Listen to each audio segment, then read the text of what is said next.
My name once again is Kyagulanyi'S Robert, although I'm more popularly known as Bobby Wine.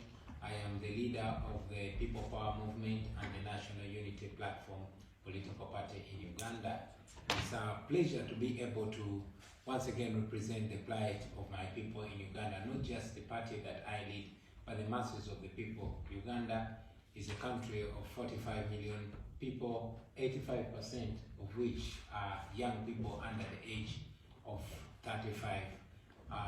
Recently, we just went through the most violent election that you can imagine, where more than 150 people were massacred on the 17th and 18th of November. But even before that, massive arrests, abductions, and extrajudicial summary executions were done on the streets. However, even during the elections, the European Union and United States election observers were blocked from the election. Since then, the rampant abductions have been ongoing.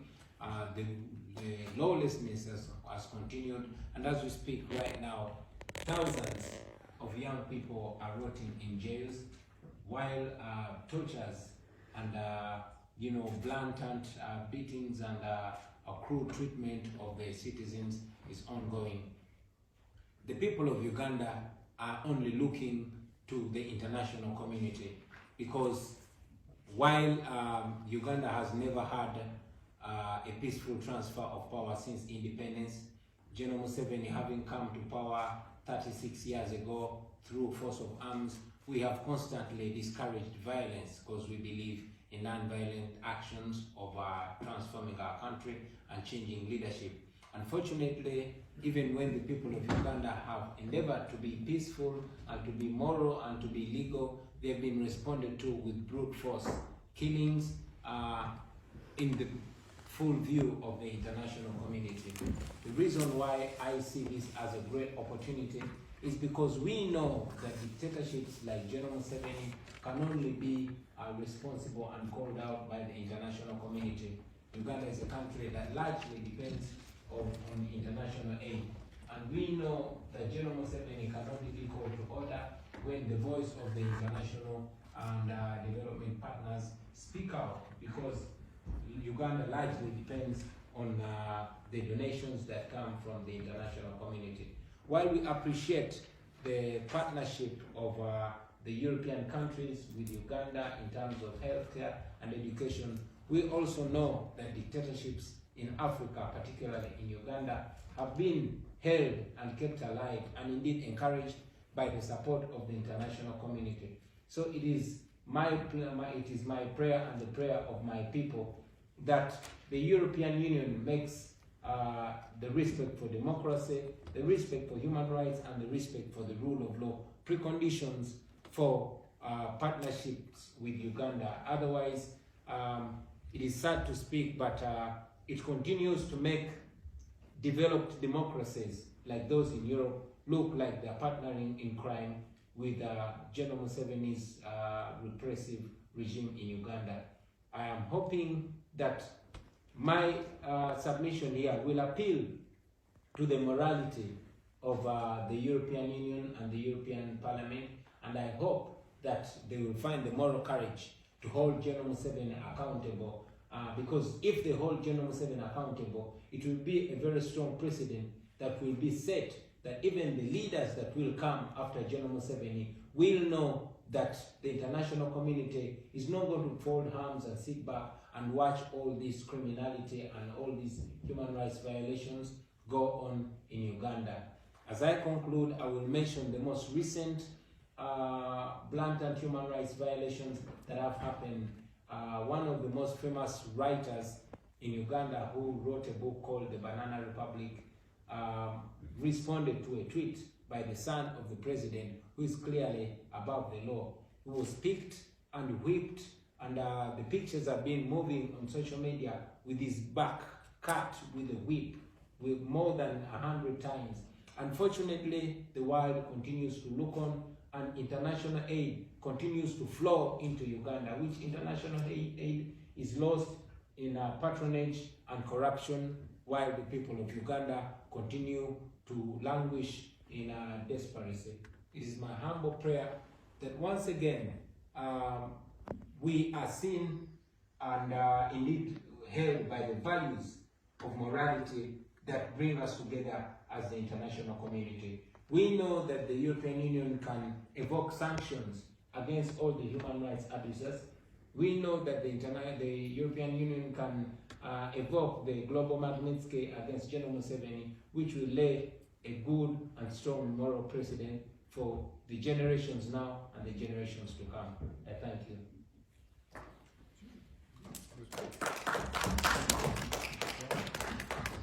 Yeah, thank you very much for your commitment, and I must say that some of the points that you just raised them are concerns for our group as well, for our political group, and we as liberals in the European Parliament have a strong plea for good governance, for rule of law, and earlier today we discussed, by the way, the question of how we can exercise the power of the European Union for the better of the people in our partner countries, on the African continent, but also elsewhere.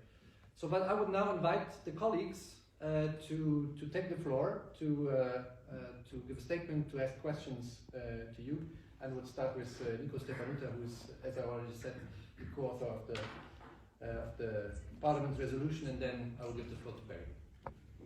Thank you, Mr. Wine. It is an honor to have you here in the European Parliament. In my eyes, you represent the state. You should be a head of state in this moment. You should be somebody representing the Ugandan people, because that was the expression that the Ugandan people expressed. And I want to start by expressing my sorrow for the loved ones you lost, and for the loved ones many Ugandan people have lost, including somebody in my own constituency. I am a Romanian citizen, and I was alerted about this situation from somebody in my own constituency, in my own hometown, who's married to a Romanian citizen, and I listened very carefully, and I understood her sorrow, and I couldn't just stand and watch. I'm also happy to see such young, talented, smart African leaders emerging. And one of the questions I came into this meeting room is, would we as Europeans, should we talk to dictators around the world? And I think the answer should be really no, and we should really be firm in our actions. We, together with Jan Oetjen and other colleagues, we have made Mr. Borrell aware of what's going on. We have demanded that he recommend sanctions to the member states, and that sanctions are used on the scale that you mentioned, on Magnitsky, on the basis of Magnitsky Act, because sanctions are needed.